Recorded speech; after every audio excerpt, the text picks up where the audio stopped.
गेल्या 8 ते 10 वर्षात रिडेव्हलपमेंटच्या प्रोजेक्ट्सला खूप गती आलेली आहे, खूप मोमेंटम आलेलं दिसतं आहे. आणि हे फक्त पुणे मुंबईच नाही तर राज्याच्या बाकी शहरांमध्येही रिडेव्हलपमेंटचे प्रोजेक्ट्स अगदी जोमात सुरू आहेत. अनेक प्रकल्प हे आता पूर्णत्वासही येत आहेत. फक्त या सगळ्या ह्याच्यात हँडओव्हरची जी प्रोसेस आहे तर याच्यात अडचणी डेव्हलपर आणि सोसायटी या दोघांनाही जाणवत आहेत असं आमचं निरीक्षण आहे. त्यामुळेच सोसायटी हँडओव्हर नेमकी प्रक्रिया काय असते, त्यात काय गोष्टी पाळल्या गेल्या पाहिजेत आणि याबद्दलचीच एकूण सगळी माहिती ज्याची थोडीशी काय म्हणू आपण अनास्था आहे किंवा अज्ञान आहे, तर या सगळ्या विषयावर आजच्या एपिसोडमध्ये आपण अगदी सविस्तर चर्चा करणार आहोत. नमस्कार. A to Z हाऊसिंग सोल्युशन्समध्ये मी निरंजन मेढेकर तुमचं मनापासून स्वागत करतो आणि आपल्यासोबत आहेत सोसायटी प्लसचे फाउंडर संजय सूर्यवंशी. संजय सर, मनापासून स्वागत आहे तुमचं. नमस्कार. नमस्कार. रिडेव्हलपमेंटवर खरं तर आपण याआधी पण अनेक एपिसोड केलेले आहेत, पण ही जी हँडओव्हरची प्रोसेस आहे याच्या संदर्भात आपल्याला कमेंट्स पण आलेल्या आहेत बऱ्याच, आणि या संदर्भात थोडीशी गॅप आहे हे जाणवतं आहे. मग सोसायटींनाही माहिती नाही आहे, डेव्हलपर्सनाही कधी कधी त्याबद्दलची पूर्ण माहिती नसते का असं जाणवतं आहे. तर त्यामुळे हा विषय आपण आज घेतलेला आहे. सुरुवात अशीच करता आली आपल्याला की सोसायटी हँडओव्हरची प्रक्रिया नेमकी काय असते. हां, म्हणजे मी असं सांगेन थोडं सर, की आपण म्हणतो ना, की जसं सुरुवात गोड तसं शेवट पण गोड व्हावा, असं एक आपण एक धारणा असते आपली. आणि तसं आता रिडेव्हलपमेंट सुरुवातीला असं होतं की होईल का नाही, सिक्युरिटी आहे, ट्रस्ट, आणि हे पूर्णत्वाला जाऊ शकतं का. तर आता ते पूर्णत्वाला जातं आहे. इथपर्यंत लोकांचा विश्वास आता बसला आहे की रिडेव्हलपमेंट शक्य आहे. कोणी त्याच्यामध्ये कितीही अडचणी आल्या तरी ते पूर्णत्वाला जाऊ शकतं. शासनाने याला चांगल्या पद्धतीचा सपोर्ट केला आहे. त्याच्यामध्ये कायदेशीर प्रोव्हिजन पण चांगले आणलेले आहेत आणि सगळ्यांचंच म्हणजे एकूणच सगळं पूर्ण वातावरण एक सकारात्मक झाल्यामुळं रिडेव्हलपमेंट एक चांगल्या पद्धतीने मार्गी लागले. पण आपण म्हणतो ना की शेवट गोड व्हायला पाहिजे, तसं रिडेव्हलपमेंट पूर्ण झाल्यावर म्हणजे आता बिल्डिंग पूर्ण झाली आणि फक्त बिल्डिंग पूर्ण होऊन चालणार नाही, तर त्यावेळी सगळे जे काही ठरलेल्या गोष्टी आहेत त्याचं कंप्लायन्स व्यवस्थित पूर्ण होणं आणि व्यवस्थित सगळं पूर्ण झालं की त्याचं पुढं भविष्यात सोसायटीलाही कुठली अडचण नाही, सभासदांना पण नाही आणि बिल्डरला पण नाही. अशा पद्धतीने ही हँडओव्हर फॉर्मॅलिटी पूर्ण होणं ही गरजेची असते.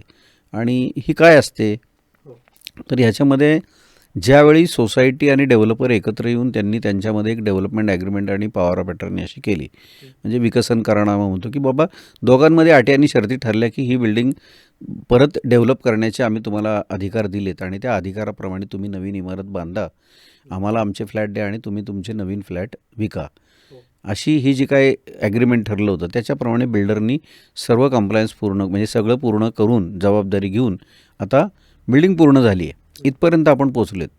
आणि मग ह्यावेळी प्रश्न येतो की त्या ॲग्रीमेंटप्रमाणेच ठरलेल्या अटी आणि शर्ती याचं पूर्णत्वाला जाताना दोघांनी मिळून या सगळ्या गोष्टींचा एक रिव्ह्यू घ्यायचा आहे आणि तो रिव्ह्यू घेऊन त्याच्यामध्ये या सगळ्या गोष्टी व्यवस्थित पार पाडल्यात ना, आत्तापर्यंतच्या पाडल्यात का, आणि ज्या अजून पूर्ण करायच्या आहेत याचा म्हणजे काय पूर्ण झालं आहे आणि काय आत्ता पूर्ण करायचं आहे याचा दोन्हीचा एक रिव्ह्यू घेऊन तो या ठिकाणी त्यांनी फॉर्मॅलिटी एकत्र येऊन पूर्ण पार पाडायच्या. त्याला रिडेव्हलपमेंटच्या हँडओव्हर फॉर्मॅलिटीज असं म्हटलं जातं. अच्छा, म्हणजे सर हँडओव्हर फॉर्मॅलिटीजमध्ये नेमकं काय अपेक्षित असतं हे तुम्ही सांगितलं, पण मग त्याचं काय असं डॉक्युमेंट असतं किंवा म्हणजे ते अक्रॉस टेबल बसून तसं शेअर करणं किंवा साईन करणं अपेक्षित असतं? नाही, आता तशा काही गोष्टी साईन होणार हो, कारण जसं हा करार झाला आहे, हे ॲग्रीमेंट झालं आहे रजिस्टर्ड, आणि आता फॉर्मॅलिटी पूर्ण होताना दोघांचा हँडओव्हर फॉर्मॅलिटीमध्ये कंप्लायन्स पार्टमध्ये दोन्ही पार्टीज मिळून हे सगळं डॉक्युमेंटेड करून सह्या करणारच. पण त्याला कसं स्वरूप असतं तर एक साधारणपणे असं आपण बघितलं तर ह्याच्यामध्ये 3 पार्ट असतात सर. एक सुरुवातीचा पार्ट असतो जो एक म्हणजे मी ह्या सोसायटी प्लसचा आजपर्यंतचा अनुभव, सोसायटी प्लसने गेले आता 12-13 वर्षामध्ये रिडेव्हलपमेंटवर भरपूर अभ्यास पण केला आहे, भरपूर चांगल्या पद्धतीचं सभासद सोसायट्यांना मार्गदर्शन केलं आहे आणि अगदी मी आत्ता ज्या विषयावर बोलतो आहे त्याच्या सोसायट्यांना चांगल्या पद्धतीने हँडओव्हर पण करून दिले, अगदी चांगल्या पद्धतीचं हँडओव्हर पण करून दिले. त्याच्यामुळं जर त्याचा व्यवस्थित विचार केला तर हा पार्ट 3 पार्टमध्ये हा हँडओव्हर हे डिवाईड होऊ शकतं. 3 पार्ट ह्याच्यामध्ये एक पार्ट आहे तो स्टॅच्युटरी आणि लिगल कंप्लायन्सेस. दुसरा पार्ट आहे तो फायनान्शियल कंप्लायन्सेस आणि तिसरा पार्ट आहे तो टेक्निकल कंप्लायन्सेस. म्हणजे अशा 3 पार्टमध्ये हे डिवाईड व्हायला पाहिजे. तर म्हणजे काय होतं की क्लॅरिटी येते. कारण उद्या नुसतंच काहीतरी 2 लोक एकत्र आले आणि काहीतरी केलं, याला हँडओव्हर फॉर्मॅलिटी म्हणलं जाणार नाही. तर त्याला एक प्रोफेशनल पद्धत आपण अवलंब करून जर हे केलं तर ते सगळं व्यवस्थित होईल. आता त्याच्यातसुद्धा आपण स्टॅच्युटरी आणि लीगल कंप्लायन्समध्ये बघितलं तर काय होईल, तर सगळ्या गव्हर्नमेंटच्या नियमाप्रमाणे जे काही कंप्लायन्सेसमध्ये जे सँक्शनिंग ऑथॉरिटीने दिलेले सगळ्या कंप्लायन्सेस पूर्ण बिल्डरची जबाबदारी असते की ते सगळे कंप्लायन्सेस पूर्ण करून त्याचं दाखला घेणं अंतिम, की बाबा हे पूर्ण झालं आहे. हा एक भाग आहे.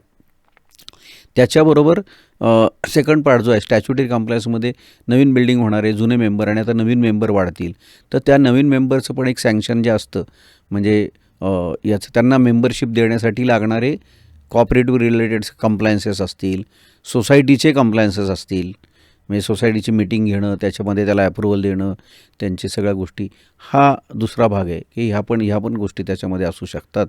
आणि त्याचबरोबर म्हणजे ह्या सगळ्या 2 कंप्लायन्सेसचा भाग आहे. आणि त्याचबरोबर बिल्डरनी नवीन बिल्डिंग जी बांधली आहे त्याचं परत रिकन्व्हेन्स सोसायटीच्या नावाने करून देणं, हा एक महत्त्वाचा भाग आहे. तर हे झाले लीगल कंप्लायन्समध्ये. तसंच फायनान्शियल कंप्लायन्सेसमध्ये पण जर आपण बघितलं तर दोघांनी मिळून ठरवलेल्या गोष्टी असतात. त्याच्यामध्ये एकतर बिल्डरनी या सगळ्या प्रोजेक्टमध्ये नवीन प्रोजेक्टच्या बाबतीत जे काही गव्हर्नमेंटच्या रिलेटेड सगळी देणी आहेत, म्हणजे सगळे फायनान्शियल देणी आहेत, ती सगळी पूर्णत्वाला जाणं गरजेचं आहे. म्हणजे सोसायटीला हँडओव्हर करताना मागचं कुठलंही देणं नाही, हा एक भाग काळजी घेणं गरजेचं आहे. दुसरा पार्ट आहे ज्याच्यामध्ये बिल्डरनी सोसायटीला क्लोजिंग हँडओव्हर करताना काही उदाहरणार्थ असतो की कॉर्पस फंड द्यायचा आहे, त्याचबरोबर काही इतर ॲडिशनल काही अमाऊंट त्यांनी ठरवलेला असेल ज्यांच्या ॲग्रीमेंटप्रमाणे असलेल्या टर्म्स, पण एक सर्वसाधारण माहिती की कॉर्पस फंड की जो त्यांनी त्यावेळी पूर्ण करून द्यायचा असतो. तिसरा पार्ट असतो की मेंबरला काही देणं घेणं असतं, बेटरमेंट चार्जेस आहेत, इतर काही कंप्लायन्सेस आहेत, म्हणजे या ॲग्रीमेंटची ह्या सगळ्या गोष्टी असतात किंवा तर ह्या सगळ्या पूर्ण करणं म्हणजे फायनान्शियल रिलेटेड संपूर्ण गोष्टी इंडिव्हिज्युअल प्लस सोसायटी आणि गव्हर्नमेंट या तिन्ही कंप्लायन्स पूर्ण करणं, ह्याला फायनान्शियल कंप्लायन्सेस म्हणतो आम्ही. आणि तिसरा पार्ट आहे तो टेक्निकल कंप्लायन्स. टेक्निकल कंप्लायन्समध्ये सर येतं की एकतर बिल्डिंगचा पूर्णत्वाचा दाखला घेणं, म्हणजे त्याच्यामध्ये एक इंडिव्हिज्युअल फ्लॅट्सचे पण आपल्याला कंप्लिशन येतं आणि एक प्रोजेक्ट कंप्लिशन ज्याला ऑक्युपेशन सर्टिफिकेट वगैरे म्हटलं जातं. कंप्लिशन आणि ऑक्युपेशन असे 2 पार्ट आहेत. या सगळ्या गोष्टी पूर्ण करणं हा एक भाग झाला. त्याच्याबरोबर टेक्निकल कंप्लायन्समध्ये डेव्हलपमेंट ॲग्रीमेंट आणि पॉवर ऑफ अटर्नीप्रमाणे बिल्डरनी ज्या गोष्टी दिल्यात की आम्ही ॲम्युनिटीज आणि फॅसिलिटीज या तुम्हाला प्रोव्हाइड करू नवीन बिल्डिंगमध्ये, ह्या सगळ्या त्यांनी पूर्णत्व केलं आहे का, त्याच्यामध्ये जे केलं आहे त्याच्यामध्ये समाधानकारक परिस्थिती आहे का, या सगळ्या गोष्टी सोसायटीनी पण बघणं आणि बिल्डरनी दाखवणं, असं साधारण सेकंड पार्ट. अशा 3 पार्टमध्ये हे जर मी एक फक्त उदाहरणार्थ सांगितलं, याच्यामध्ये डिटेल बऱ्याच गोष्टी असतील आणि ज्या प्रोफेशनली बघितलं तर ह्या सगळ्या गोष्टी हे करणं गरजेचं आहे. कारण हा एक प्रोजेक्ट आहे, आज त्याच्यामध्ये त्याला सगळं प्रत्येक गोष्टीला महत्त्व आहे. म्हणून असं मी सांगेन की हँडओव्हर फॉर्मॅलिटी हा महत्त्वाचा पार्ट आहे आणि त्याला बिल्डर आणि सोसायटी दोघांनीही त्याला तेवढंच महत्त्व दिलं पाहिजे. आणि त्या फॉर्मॅलिटी महत्त्व देऊन मी आत्ता सांगितल्याप्रमाणे त्याला त्या पद्धतीने प्रोफेशनल हेल्प पण घेतली गेली पाहिजे. फक्त मला माहिती आहे आणि मला जेवढं तोकडं ज्ञान आहे त्याच्यावर मी करीन तर ते होत नाही, असं साधारण आहे. तुम्ही सर अगदी सविस्तरपणे हे 3ही टप्पे उलगडून सांगितलेत.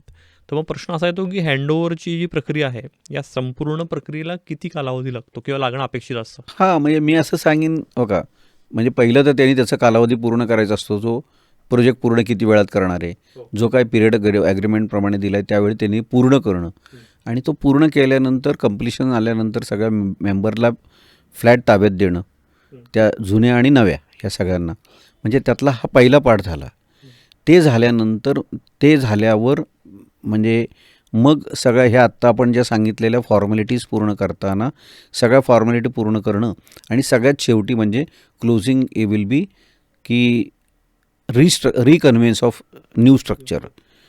तर ह्याला साधारण मी असं म्हणेन की सर्वसाधारणपणे 6 महिने कंप्लिशन आल्यानंतर एक 6 महिन्याचा कालावधी सर्वसाधारण असावा, त्याच्यापेक्षा जास्त कालावधी लागत नाही.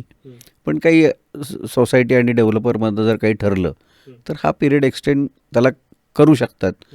पण एक नॉर्मल कोर्समध्ये जर तुम्ही बघितलं, छोटी बिल्डिंग आहे, छोटे प्रोजेक्ट आहे, तर एक 6 महिने, मोठा प्रोजेक्ट असेल तर एक वर्षभर, ह्याच्यापेक्षा जास्त असतं कामा नाही. म्हणजे closing will be the reconveyance of builder, reconveyance of new structure. Reconveyance म्हणजे बिल्डरचे सगळे हक्क त्या ठिकाणी पूर्ण बंद होतात, डेव्हलपमेंट राईट दिलेले रिवोक होतात आणि सोसायटी नवीन पूर्ण लँड विथ बिल्डिंगची संपूर्ण मालकी ही सोसायटीकडे येते. याला म्हणतात ह्याचं म्हणजे पूर्णत्व, ह्या रिडेव्हलपमेंट प्रोजेक्टचं पूर्णत्व म्हणजे ते. अच्छा. म्हणजे सर रिडेव्हलपमेंटमध्ये बऱ्याचदा असं होतं, तुम्ही म्हटलात तसं, की ज्यांचे फ्लॅट आहेत त्यांना फ्लॅट मिळतात, शिवाय बिल्डर काही जास्ती फ्लॅट काढतो. तर मग सोसायटीकडे हँडओव्हर करताना ते जे ॲडिशनल स्पेस आहे किंवा ते जे फ्लॅट्स आहेत ते पण सगळं ते सगळं ते मेंबर होतात, नवीन मेंबर होतात, त्याचे सहकार खात्याकडनं परमिशन घ्यावी लागते, त्याचे सगळे कम्प्लायन्सेस पूर्ण करावे लागतात, त्यांचे नवीन ह्याचे लागणारे शेअर मनी भरावा लागतो, त्यांचं कॉर्पस फंड सोसायटीला द्यावा लागतो. ह्या सगळ्या फॉर्मॅलिटीज या क्लोजिंगमध्ये येतात सर. खरं आहे. मग याच्यावरनं खरंच जाणवतं की ही प्रक्रिया किती महत्त्वाची आहे. महत्त्वाची आहे आणि त्याला लक्षही दिलं पाहिजे तेवढंच. बरोबर. काही कारणांनी डेव्हलपरनी समजा रीतसर हँडओव्हर नाही केलं, तर मग सोसायटीनी काय करणं अपेक्षित असतं? हां, म्हणजे महत्त्वाचा प्रश्न आहे की सोसायटीची अपेक्षा असते बिल्डरनी सगळं वेळच्या वेळी करून द्यावं. बिल्डरला वाटतं की आता मी माझी फ्लॅटची कमिटमेंट पूर्ण केली, आता झालं की माझं काम. हं. पण तसं नाही आहे. या ठिकाणी दोघांचीही जबाबदारी आहे असं मी म्हणेन. आणि त्यावेळी दोघांमध्ये एक संवाद असला पाहिजे, सुसंवाद असला पाहिजे. आणि ज्यावेळी ह्या सगळ्या गोष्टी येतात, पूर्ण होत आहेत, म्हणजे आता मी आत्ता म्हटल्याप्रमाणे क्लोजिंग फॉर्मॅलिटीला आपलं बिल्डिंग पूर्ण होती, त्यावेळी सोसायटीच्या कमिटीनी म्हणजे बिल्डरनी त्यांना बोलवून की बाबा आता ह्या गोष्टी आपण पूर्ण करणार आहोत. आता हे जर नाही केलं बिल्डरनी, तर सर्वप्रथम सोसायटीच्या कमिटीनी पहिल्यांदा आपल्या ठरलेल्या टर्म्स कंडिशनप्रमाणे त्याला बिल्डरला पत्र देणं. बरं. आपण आज या ठरवलेल्या गोष्टीप्रमाणे हा कालावधी आणि ह्या पूर्ण झालेल्या गोष्टी आणि ह्या आत्ता आजही अर्धवट असलेल्या गोष्टी याचा एक पूर्ण पत्र आणि त्याच्यामध्ये कालावधी की उर्वरित कामं ही या विशिष्ट कालावधीमध्ये पूर्ण करून द्यावीत, हा पहिलं पत्र. आणि त्याला जर बिल्डरनी प्रतिसाद दिला तर उत्तम आहे. नाही प्रतिसाद दिला तर तुम्ही एक स्मरणपत्र आणि रिमाइंडर त्यात देऊ शकताय. त्यालाही प्रतिसाद नाही दिला तर मात्र तुम्हाला लिगल नोटीस वकिलांच्या मार्फत देणं आणि त्याच्या पुढची प्रक्रिया ही कोर्टामध्ये जाणं. त्याच्यामध्ये मग कन्सर्न कोर्ट ज्या ज्युरिस्डिक्शनप्रमाणे कोर्टात तुम्हाला जावं लागेल. सिव्हिल कोर्ट आहे, कन्झ्युमर कोर्ट आहे, ह्याच्या काय ज्युरिस्डिक्शन असेल त्याच्याप्रमाणे तुम्ही कोर्टातही जाऊ शकताय, असं साधारण आहे. म्हणजे शासनाच्या या संदर्भातल्या काही स्पेसिफिक गाईडलाईन्स आहेत का, किंवा सहकार खात्याकडनं पण काही मदत सहकार्य मिळू शकतं? हां, आता कसं आहे की सोसायटी असल्यामुळं आणि शासनाची प्रशासकीय व्यवस्था असली, सगळ्या सहकार खात्याचे ऑफिसेस आहेत, तर त्या ठिकाणी तुम्हाला सोसायटीला म्हणून येणाऱ्या अडचणींसाठी जे काही सहकार खात्याचे अधिकारी आहेत, म्हणजे डेप्युटी रजिस्ट्रार कोऑपरेटिव्ह सोसायटीज किंवा असिस्टंट रजिस्ट्रार कोऑपरेटिव्ह सोसायटीज, यांच्याकडे आपण गेलात आणि आपण जर ती सगळी माहिती किंवा हे असं झालं आहे आणि अशा ठिकाणी आमची अडचण आहे, तर सहकार खातं ही सोसायटीला मार्गदर्शन करतं की तुम्ही ह्या गोष्टींची काळजी घ्या किंवा ह्या गोष्टीप्रमाणे पुढं बिल्डरच्या बरोबर तुम्ही संवाद साधा किंवा कार्यवाही किंवा कारवाई या दोन्ही गोष्टींचं मार्गदर्शन सहकार खात्याकडनं केलं जातं, पण ते सोसायटीला असं आहे.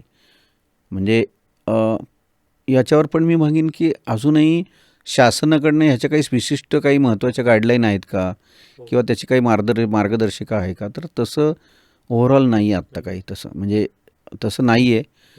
पण फक्त एक आशेचा किरण म्हणजे सोसायटी डेव्हलपर डेप्युटी रजिस्ट्रारकडे जाऊन उपनिबंधकांकडे जाऊन काही योग्य ते मार्गदर्शन घेऊ शकते आणि त्या मार्गदर्शनाप्रमाणे त्यांची बिल्डरबरोबरची कार्यवाही किंवा कारवाई करू शकते.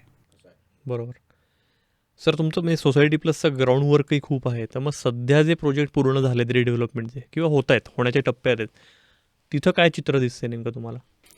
सर, जसं आता आम्ही या क्षेत्रात काम करतो आहे ॲज सोसायटी प्लस, सोसायटीसाठीच गेले 37 वर्ष कार्यरत आहेत आणि त्याच्यामध्ये रिडेव्हलपमेंटमध्ये सुद्धा 2012पासून आम्ही कार्यरत आहोत. आज 13 वर्ष पूर्ण होत आहेत. आणि जर याच्यात केलं तर आम्ही याच्यामध्ये जसं मी आत्ता सांगतो आहे तसं आम्ही ज्या सोसायटीज आमच्याबरोबर जोडल्या गेल्या त्यांना आम्ही शेवटपर्यंत ही सगळी प्रक्रिया पूर्ण करण्यासाठी मार्गदर्शन करतो आहे.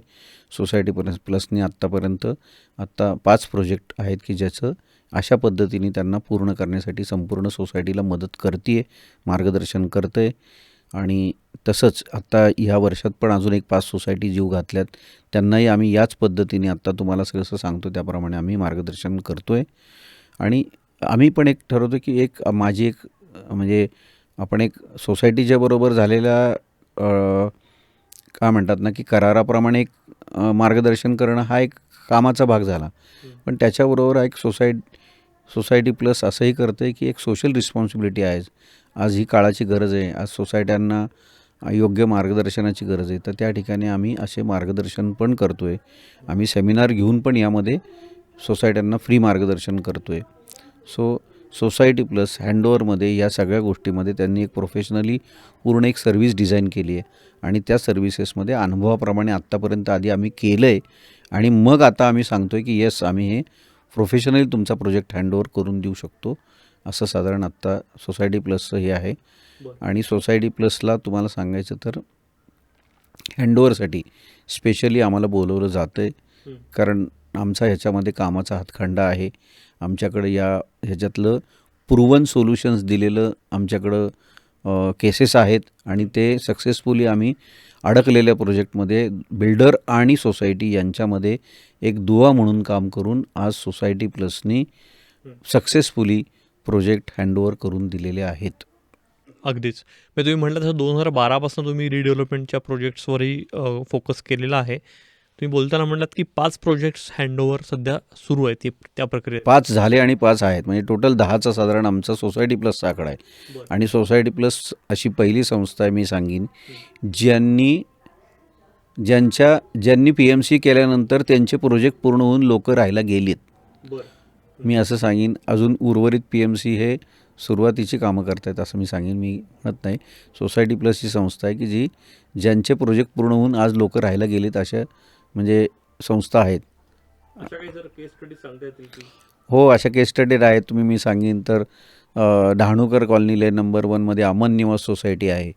ज्यांचं प्रोजेक्ट पुनर्विकास चालू होऊन त्यांचं कन्स्ट्रक्शन 2019ला चालू होऊन त्यांचं पूर्ण झालं. आणि म्हणजे 2020ला आणि 2024ला ऑगस्ट 2024ला ही लोकं त्यांच्या स्वतःच्या नवीन घरात राहायला गेलीत. आणि त्याच्यानंतरही पुढच्या वर्षभर आम्ही त्यांना ह्या सगळ्या क्लोजिंग फॉर्मॅलिटीमध्ये मदत करतो आहे. आणि आता त्यांचं लवकरच रिकन्व्हिन्स पण होणार आहे. तसंच मानसश्री म्हणून बेबीवाडीला सोसायटी आहे. त्यांच्या बाबतीत पण आम्ही हे सगळं पूर्ण या सगळ्या फॉर्मॅलिटी त्यांचंही तसंच आहे की 2021ला काम चालू झालं. आणि 2024 मार्च तुमचं डिसेंबर 2024ला त्यांचं नवीन फ्लॅट पूर्ण झाले आणि ती लोकांना पोझिशन मिळून ती लोकं राहायला गेली आहेत. त्यांच्याही क्लोजिंग फॉर्मॅलिटीजमध्ये आम्ही त्यांना मार्गदर्शन करतो आहे. त्यांचंही कन्व्हिन्स नवीन बिल्डिंगचं होण्याच्या मार्गावर आहे. झालेलं तुम्हाला सांगायचं तर अनंत रुक्मिणी म्हणून PNG डेव्हलपर्सची जी बिल्डिंग आहे PNG म्हणजे गाडगिळांची कर्वे नगरमधली एक प्रलंबित प्रोजेक्ट ह्याच्यामध्ये होतं की हँडओव्हर होत नव्हतं. त्या ठिकाणी हे आमच्याकडे आल्यानंतर आम्ही सोसायटी आणि बिल्डर दोघांनाही योग्य मार्गदर्शन करून त्यांच्या सगळ्या क्लोजिंग फॉर्मॅलिटी करून त्यांचं रिकन्व्हिन्स ऑफ न्यू बिल्डिंग पण केलेलं आहे. ही सोसायटी प्लसची हीच ख्याती आहे की जे काय आम्ही म्हणतो आहे त्याच्यासाठी आधी प्रूव्हन आम्ही पूर्ण केलं आहे आणि मग सांगतो आहे. आणि अनंत रुक्मिणी पण हे म्हणजे एक थोडंसं काय म्हणतात ना की नावाजलेलं प्रोजेक्ट आणि सुरुवात झालेलं प्रोजेक्ट होतं. आणि शेवटी थोड्याशा दोघांमध्ये अडचणी होत्या त्या आम्ही पूर्णत्वाला नेल्या. दोघांमधला एक दुवा म्हणून काम केलं दोघांमध्ये. आणि आज रिकन्व्हिन्स पण झाल्यामुळं सोसायटी पण अगदी आनंदात आहे आणि बिल्डर पण आनंदात की त्यांचा प्रोजेक्ट हँडओव्हर झाला. सोसायटी प्लस असंच सहकारनगरमध्ये पण आनंद आहे. आमच्याकडे श्री मंदार सी म्हणून ज्याचं आता आम्ही शेवटच्या टप्प्यात आहोत. ह्या सगळ्या फॉर्मॅलिटी पूर्ण केल्या. नवीन लोक आता राहायला गेली आहेत आणि आता आम्ही क्लोजिंग फॉर्मॅलिटी स्टार्ट करतो आहे. असे आमच्याकडं म्हणजे जे आहेत की जे आम्ही हातात घेतले आणि आम्ही ते पूर्णत्वाला नेतो आहे अशा केसेस आहेत. आणि या सगळ्या सोसायटीज आहेत यामध्ये सभासद त्यांची रेंज काय आहे साधारण? म्हणजे छोट्या सोसायटी आहेत, मध्यम, मोठ्या? आता सांगायचं तर श्री मंदार सी ही 6 मेंबरची होती, आता 12 मेंबर होत आहेत. आपलं मानसश्री जी सोसायटी आहे त्या ठिकाणी जुने 21 मेंबर होते, आता नवीन साधारण 40+ मेंबर होत आहेत. अमन निवास जी होती ती जुने आमचे 47 मेंबर होते, आता नवीन 85 मेंबर होत आहेत. सो सगळं वाढतं आहे आणि सगळ्यांना आम्ही प्रॉपर कंप्लायन्स पूर्ण करून देतो आहे. अनंत रुक्मिणी पण मोठं तसंच प्रोजेक्ट आहे. हां. तर हे विचारण्याचं कारण काय, कारण छोट्या सोसायट्यांना बऱ्याचदा अपार्टमेंट्सला असा प्रश्न असतो की आमचा साईज छोटा आहे, तर आम्हाला अशी कोण सेवा देईल का? नाही 6 मेंबरला पण आम्ही दिली ना श्री मंदार सिंहला. त्यामुळे 6 मेंबरला पण आम्ही दिली आहे, त्यांचंही रिडेव्हलपमेंटची प्रोसेस केली आहे. त्यामुळं इथं बघा कंप्लायन्स हा लिगल कंप्लायन्स सगळ्यांना सारखाच आहे. ती 6 मेंबरची सोसायटी असो नाही तर 100ची असो, त्याची गरज आहे आणि ती गरज त्याचबरोबर सोसायटीनेही आणि बिल्डरनी दोघांनीही याच्यावर लक्ष देणं गरजेचं आहे. तुम्ही सर बोलताना म्हटलात की सोसायटी प्लसला 37 वर्षांची आज लेगसी आहे. परत एकदा जर हँडओव्हर फॉर्मॅलिटीजवर आपण फोकस केलं तर यातल्या कोणकोणत्या सेवा आज सोसायटी प्लस सोसायट्यांना प्रोव्हाइड करते याविषयी सांगाल? हां, म्हणजे सोसायटी प्लस तर सांगितल्याप्रमाणे आज 5 सेगमेंटमध्ये काम करते, ज्याच्यामध्ये सोसायटी फॉर्मेशन, हँडओव्हर आणि कन्व्हेन्स ही बिल्डरसाठी देणारी सेवा आहे. ज्याच्यामध्ये आज पुण्यामध्ये आम्ही 300+ बिल्डरला ही सेवा देतो आहे. पुण्याच्या बाहेर आम्ही हीच सेवा नांदेडला देतो आहे, नवी मुंबईमध्ये देतो आहे, त्याचबरोबर नाशिकमध्ये देतो आहे. तर मुंबईचे बिल्डर्स आहेत त्यांना आम्ही सेवा देतो आहे ह्या सगळ्या गोष्टींची. तर तसंच म्हणजे याच्यामध्ये सेकंड पार्ट जो आहे तो सोसायट्यांना अकाउंटिंग, ऑडिट, डॉक्युमेंटेशन, कन्सल्टन्सी. रिडेव्हलपमेंटमध्ये सोसायटीचं डॉक्युमेंटेशन पूर्ण करणं, त्यांचं अप टू डेट ऑडिट करणं, त्यांचं अप टू डेट इलेक्शन घेणं, या सगळ्या कंप्लायन्सचा एक पार्ट असतो. त्या ठिकाणी सोसायटी प्लस रिडेव्हलपमेंट करणाऱ्या सोसायट्यांना हाही कंप्लायन्स योग्य वेळेत पूर्ण करून देतं. त्यानंतर तिसरा पार्ट जो आहे तो कन्व्हेन्स आणि डीम कन्व्हेन्स. आमच्याकडे सोसायटी येते, रिडेव्हलपमेंट करायचं आहे पण सर कन्व्हेन्सच नाही आहे, तर आम्ही सोसायटीला पहिलं कन्व्हेन्स पूर्ण करून देतो आणि मग आम्ही रिडेव्हलपमेंटकडे त्यांना पुढच्या प्रोसेसकडे घेऊन जातो. सो तसं कन्व्हेन्समध्ये पण आम्ही जवळपास 325+ कन्व्हेन्स आजपर्यंत सोसायटी प्लसनी केलेली आहेत. त्याच्यामध्ये सिंगल बिल्डिंग कन्व्हेन्स त्याचबरोबर टाउनशिप कन्व्हेन्स पण आम्ही केली आहे. म्हणजे अगदी मोठं सांगायचं तर सेलेस्टियल सिटी रावेतला जे आहे त्या ठिकाणी 22 बिल्डिंगचे 22 सोसायट्या होत्या आणि त्यांचं एकत्र आम्ही कन्व्हेन्स पूर्ण करून दिलेलं आहे. सो म्हणजे सोसायटी प्लस ही त्या क्षेत्रामध्ये पण कुठलेही छोटं आणि मोठं सगळं काम आम्ही करतो आहे. चौथा पार्ट आत्ता आपण सांगितल्याप्रमाणे सोसायटी प्लस रिडेव्हलपमेंटमधले सगळे एंड टू एंड सर्व्हिसेस. म्हणजे रिडेव्हलपमेंटमध्ये असा कुठलाही प्रॉब्लेम नाही की ज्या ठिकाणी सोसायटी प्लस तुम्हाला सोल्युशन देऊ शकत नाही असं मला म्हणायचं आहे. ज्याच्यामध्ये सुरुवातीला म्हणजे सगळं प्रकल्प सल्लागार सेवामध्ये फिजिबिलिटी, त्याच्या संदर्भातल्या सगळ्या सेवा, फिजिबिलिटीच्यामध्ये बऱ्याच गोष्टी असतात डिटेल. त्याचबरोबर टेंडरिंग कसं करावं, टेंडरिंगचं एक स्टँडर्ड टेंडरिंग कसं असलं पाहिजे, त्याच्यामध्ये त्याचे नॉर्म्स काय असले पाहिजे, त्याच्यावरही सोसायटी प्लसनी अत्यंत चांगल्या पद्धतीचं डॉक्युमेंटेशन केलं आहे. तिसरा पार्ट आहे बिल्डर सिलेक्ट कसा करावा. बिल्डर निवड करताना खूप वेगवेगळे निकष लावावे लागतात. हे निकष काय असावेत, काय असावं हे अनुभवाप्रमाणेच आपल्याला येतं आणि आम्ही अगदी 19-20 बिल्डरमधनं एक बिल्डर निवडण्याची प्रक्रियासुद्धा पुण्यामध्ये केलेली आहे. कल्याण सोसायटी हे त्याच्यातलं खूप मोठं नाव आहे की ज्यांचं 19 बिल्डर आले होते, पुण्यातले सगळे नामवंत बिल्डर, आणि त्याच्यातनं एक बिल्डर फक्त आम्ही कोहिनूर बिल्डरची निवड करण्यापर्यंत सगळी प्रोसेस आम्ही सोसायटीला करून दिली आहे. चौथा पार्ट त्याच्यामधलाच लिगल कंप्लायन्सेसमध्ये डेव्हलपमेंट ॲग्रीमेंट चांगल्या पद्धतीने बांधून घेणं बिल्डरला सोसायटीमध्ये, हे सगळं लिगल कंप्लायन्सेसमध्ये पण आम्ही पूर्ण करतो. रिडेव्हलपमेंटमधली सगळी डॉक्युमेंट म्हणजे MOU, development agreement, power of attorney, PAAA आणि रिकन्व्हेन्स ऑफ बिल्डर, या सगळ्या सेवा ह्या सोसायटी प्लस हे बिल्डरसाठी तसंच सोसायट्यांसाठी सगळीकडे मार्गदर्शन म्हणून ड्राफ्टिंग करून एक्झिक्युशन करून देते. आणि असं सोसायटी प्लस मी सांगितलं की A to Z housing solutions आपण जे म्हणतो आहे हे अगदी तसंच आम्ही पूर्ण. आणि आता तर आम्ही महाराष्ट्रात जातो आहे, कुठेही तुम्ही नाव घ्या त्या शहरात आम्ही जातो आहे. परवा मला रिडेव्हलपमेंटमधनं सांगायचं तर आम्हाला संभाजीनगरमधनं मागणी आलेली आहे, आत्ता सांगलीमधनं मागणी आली आहे, काल कोल्हापूरमधनं मागणी आली आहे. अख्ख्या महाराष्ट्रातनं हे पॉडकास्ट ऐकून आम्हाला सोसायटी प्लसला बोलवलं जातं की एक विश्वासार्हता निर्माण झाली आहे, सोसायटी प्लसबद्दल ट्रस्ट निर्माण झाला आहे आणि तोच आम्हाला त्याचं बेसिकली विश्वास आमच्यावर दाखवलं जातं की त्या शहरातनं लोक येऊन आमच्याकडे येत आहेत की आम्हाला तुम्ही तिथं येऊन सेवा देता का, आणि सोसायटी प्लस कुणालाही कुठल्याही शहराकरता नाही म्हणत नाही आहे. वा, तुम्ही सर आत्ता बोलताना उल्लेख केलात की कसं राज्याच्या वेगवेगळ्या शहरांमधनं तुम्हाला मागणी येते या सेवांसाठी. हँडओव्हर फॉर्मॅलिटीजचा जर आपण विचार केला तर बाकी शहरांमध्ये किंवा पुण्यामध्येही काय नेमकी स्थिती दिसते तुम्हाला? म्हणजे पुण्यामध्ये आता मी थोडंसं बघितलं ना, तर सर जरासा आता एक ऑब्झर्वेशन म्हणून पण तो एक भाग आहे.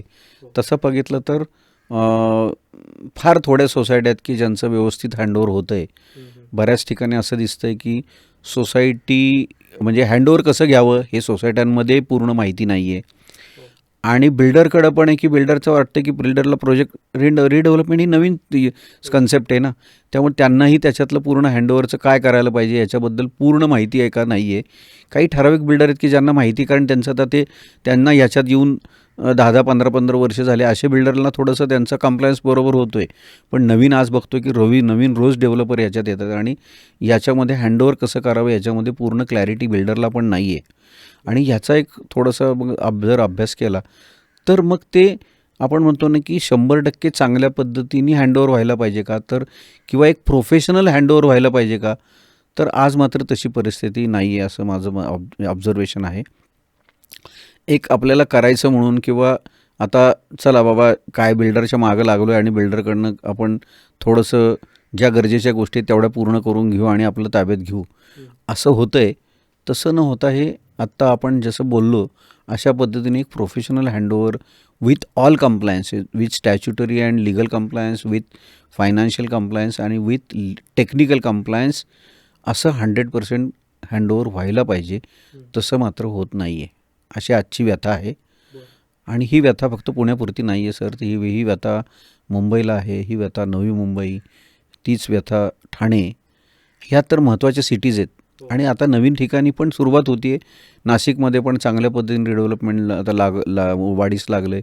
त्या ठिकाणी पण ही क्लॅरिटी तेवढी नाही आहे. आणि म्हणजे सांगायचं इतर शहरांमध्ये तर आत्ताशी सुरुवात होती आहे. पण ज्या शहरांमध्ये हे सुरुवात झाली त्या ठिकाणी अजून हँडओव्हरला प्रोफेशनल हँडओव्हर पद्धतीने बघितलं जात नाही आहे.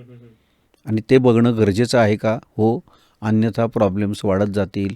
मग शासनाला कुठंतरी लक्ष घालावं लागेल. तर माझं असं म्हणणं आहे की शासनाने ह्याच्या पूर्वीच लक्ष घालून याच्यावर काहीतरी करायला हवं.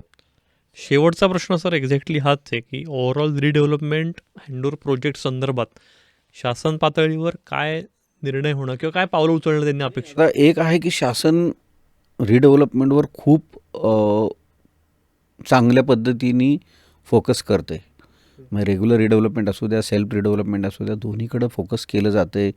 आणि आज ही गरज आहे का प्रत्येक शहराची ही लक्षात घेऊन. आणि महाराष्ट्र हा अग्रेसर आहे त्याच्यामध्ये, राज्य पूर्ण बाकीच्या आपण देशाचा विचार केला तर. आणि महाराष्ट्रामध्ये आपलं शासन पण त्याच्यावर चांगला फोकस करतं आहे. पण आत्ता जो आधीचा जो फोकस होता तो रिडेव्हलपमेंट चालना मिळावी म्हणून होता, रिडेव्हलपमेंटमधल्या अडचणींवर होता, रिडेव्हलपमेंटमध्ये एक सुकर व्हावं, लोकांमध्ये ट्रस्ट डेव्हलप व्हावा, खूप जाचक काही गोष्टी नसाव्यात, अशा सगळ्या गोष्टीवर शासनाने खूप लक्ष घालून चांगल्या पद्धतीने त्याच्यावर हे केलं आहे. म्हणजे मार्ग आणि त्याच्यावर कायदे केलेत, तसेच कागदपत्रांमध्ये सुसूत्रता आणली आहे, कालावधी स्पेसिफिक केला आहे, त्याचे GR काढलेत, त्याच्यामध्ये रेरामध्ये पण रेरानी पण त्याच्यावर काही गोष्टींच्या हे दिलेले आहेत का, म्हणजे प्रोव्हिजन्स दिल्यात. सो हे सगळं शासनाने चांगलं केलं आहे आत्तापर्यंत. पण आता वेळ आली आहे की ह्या सगळ्या गोष्टींकडे बघण्याची, की क्लोजिंग हँडओव्हर फॉर्मॅलिटी बाबत मात्र माझं असं म्हणणं आहे की एक या क्षेत्रात आता म्हणजे आम्ही काय म्हणतो ना की नाव आहे आणि आमचं म्हणणं आहे की आम्ही तज्ज्ञ म्हणून याच्यामध्ये काम करतो आहे. तर मी असं म्हणेन की शासनाने याच्याकडं लक्ष देण्याची गरज आहे. कारण हे जर नाही झालं तर मग अडचणी वाढणार आहेत, मग प्रोजेक्ट अडकत आहेत. म्हणजे आपण बघतो की प्रोजेक्ट अडकण्याचं प्रमाण वाढू नये, कारण प्रत्येक सोसायटी आणि त्यामधल्या सभासदाचं स्वप्न असतं की मला माझ्या नवीन घरात राहायला जायचं आहे. आणि नवीन घरात राहायला जाताना त्याला एक इच्छा असते की माझं सुरुवात गोड झाली तर शेवट गोड व्हावा. आणि शेवट गोड व्हावा असेल तर मग माझं असं म्हणणं आहे की तो फक्त 2 व्यक्ती एकत्र येऊन नाही, तर शासनाचा त्याला जर चांगला पाठिंबा असेल आणि शासनाने जर त्याला मार्गदर्शक तत्त्व जर घालून दिली तर मग बिल्डर आणि सोसायटी त्या फॉलो करतील आणि रिडेव्हलपमेंट अत्यंत सुकर होईल. आणि शेवटसुद्धा गोड होईल आणि 100% कंप्लायन्स पूर्ण सोसायटी हँडओव्हर होईल आणि प्रोजेक्ट पूर्ण होईल आणि दोन्ही म्हणजे गुण्यागोविंदाने म्हणतात ना ते सोसायटी परत ताब्यात आली आहे आणि लोकांचं एक स्वप्न असतं ते पूर्ण झाल्याचा आनंद पण आम्ही बघितला आहे सोसायटी प्लसनी आणि तोच आनंद संपूर्ण महाराष्ट्रात असाच सगळ्या लोकांना मिळावा अशी धारणा आहे आणि त्याच्यासाठी शासनाने पण याच्यामध्ये वेळीच लक्ष घालणं गरजेचं आहे असं मला वाटतं. शेवटी तुम्ही अगदी महत्त्वाचा मुद्दा सांगितलात की सुरुवात सगळ्या रिडेव्हलपमेंट प्रोजेक्ट्सची खूप जोमात झालेली आहे, तसा शेवटही गोड हवा आहे. यासाठी ही जी हँडओव्हर प्रक्रिया आहे त्याच्यावर लक्ष देणं आणि ती वेळेत पूर्ण करणं हे खूप आवश्यक आहे. मला थोडंसं अजून एक ॲड करायचं आहे की याच्यामध्ये थोडं सोसायट्यांच्याकडनं पण आहे ना हँडओव्हरमध्ये एक साशंकतेने बघितलं गेलं नाही पाहिजे किंवा दुसरं आहे की ज्या आपल्या अटी शर्ती ठरल्या त्याप्रमाणे बिल्डर देतो आहे का तर त्याच्यात समाधान मानलं पाहिजे आणि त्याला योग्य त्याच्याकडे योग्य दृष्टीने बघितलं गेलं पाहिजे. बऱ्याच वेळा मी असं बघितलं आहे सर की सोसायट्या पण कुठंतरी आपल्याकडं असलेल्या उपलब्ध ज्ञानाप्रमाणे बिल्डरकडे जाऊन असंच करून द्या किंवा तसंच करून द्या असं म्हणतायत की जे खरं तर कदाचित शक्य नसतं आणि मग त्यावेळी ठिकाणी मग गोष्टी अडकल्या जात आहेत. म्हणजे काही वेळा बिल्डरला सगळं व्यवस्थित करून द्यायचं आहे पण सोसायटीने हे केलेल्या पुटअप केलेल्या काही जाचक गोष्टींमुळं सुद्धा अडकलेलंच होतं आहे आणि त्याच्या उलटही आहे की सोसायटीला सगळं घ्यायचं आहे तर बिल्डरला पूर्ण माहीत नसल्यामुळे बिल्डरही काही योग्य पद्धतीने ती गोष्ट हाताळत नसल्यामुळे अडचणी येत आहेत. सो दोघांनाही माझं आव्हान राहील की दोघांनीही या गोष्टीकडं प्रोफेशनली बघितलं पाहिजे आणि प्रोफेशनल गायडन्स घेऊन हे सगळं केलं पाहिजे. हे सगळ्यात महत्त्वाचं आहे कारण प्रोफेशनल गायडन्सशिवाय तुमची गोष्ट पूर्णत्वाला जात नाही. आपण आपल्याकडे असणाऱ्या ज्ञानाप्रमाणे आपण जर करायचा प्रयत्न केला तर त्याला कुठंतरी लिमिटेशन्स आहेत हे आपल्याला माहिती आहे आणि मग ते आपल्याला हवं तसं किंवा आपल्याला जसं गरजेचं आहे त्याप्रमाणे ते पूर्णत्वाला जात नाही. म्हणून प्रोफेशनल बेसिकली हेल्प घेऊनच हे पूर्ण करावं बिल्डर आणि सोसायटी दोघांनी असं मी त्यांना आवाहन करीन. निश्चितच. आणि ही प्रोफेशनल सर्व्हिस मला वाटतं सोसायटी प्लस ही गेल्या अनेक वर्षांत सोसायटी प्लस जर ते देतीच आहे सोसायटी प्लस तर 100% याच्यामध्ये आमचा हातखंड आहे असं मी सांगेन. सोसायटी प्लस तर ही देते आहे. पुण्यात नाही महाराष्ट्रात कुठल्याही शहरामध्ये तुम्ही आम्हाला बोलवा आम्ही हे 100% आपल्या कुठल्याही सेवेसाठी आम्ही सदैव आपल्यासाठी तत्पर आहोत. आम्ही येऊच नक्की. आणि आता पुण्यात म्हणजे सर्व ठिकाणी इतरही प्रोफेशनल कन्सल्टंट आहेत आणि तेही या सर्व्हिसेस देत आहेत. पण थोडंसं सांगायला आवडेल की सोसायटी प्लस याच्यामध्ये नक्की अग्रेसर आहे कारण सोसायटी प्लसकडं तसा प्रत्यक्ष अनुभव आहे पूर्ण प्रोजेक्ट हँडओव्हर करण्याचा आणि तो 100% पूर्णत्वाला नेऊन केल्यानंतर प्रूव्हन सोल्युशन्स म्हणतो ना आपण त्याच्यानंतर सोसायटी प्लस बोलतं आहे. सो असं आहे आणि सोसायटी प्लस 100% कधीही तयार आहे. सोसायटी प्लसला कुठल्याही शहराने आणि कुठल्याही सोसायटीनी हाक मारावी आम्ही तुमच्याबरोबर यायला तयार आहोत. वा. तुमच्या सोसायटीचं रिडेव्हलपमेंट सुरू असेल, तुम्ही विचाराधीन असाल किंवा रिडेव्हलपमेंट आता अंतिम टप्प्यात आहे आणि त्या हँडओव्हरची प्रक्रिया तुम्हाला दिसतीये आणि त्याच संदर्भात काही अडचणी आहेत, काही शंका आहेत किंवा एकूणच रिडेव्हलपमेंट संदर्भात कुठल्याही टप्प्यावर तुम्ही अडलेला आहात तर तुम्ही सोसायटी प्लसला हक्कानं संपर्क साधू शकता. त्यांचे कॉन्टॅक्ट डिटेल्स आत्ता स्क्रीनवरही दिसत असतील, तसंच आम्ही या डिस्क्रिप्शनमध्ये दिलेले आहेत या भागाच्या, तर त्याच्यावरनं तुम्ही त्यांना थेट संपर्क हा साधू शकता. भेटूया पुढच्या एपिसोडमध्ये.